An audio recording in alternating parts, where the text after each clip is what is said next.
Today we will learn if function. A simple condition. You should provide condition, a result will come on your head. Like in this example, we have a data and amount due, and my company's policy is this: if amount is reaching 1000, beyond 1000, it should give me a status reminder will be due or maybe reminder due. And if it is below 1000 or equal to 1000, it should give me a no reminder. So simply start with if function.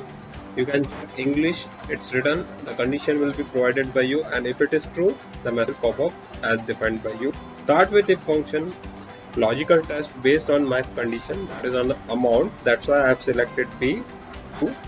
If it is less than 1000 or you can say less than equal to 1000, then no reminder and comma.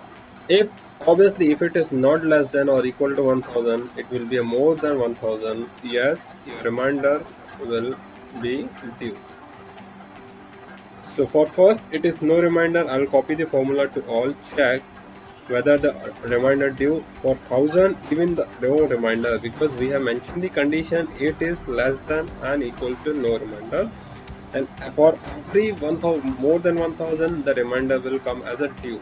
If you change this to 1001, it will change to reminder due. Sorry, 999.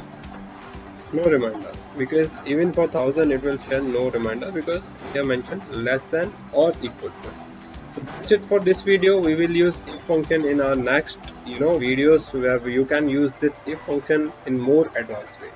Till then, thank you so much. Have a great day.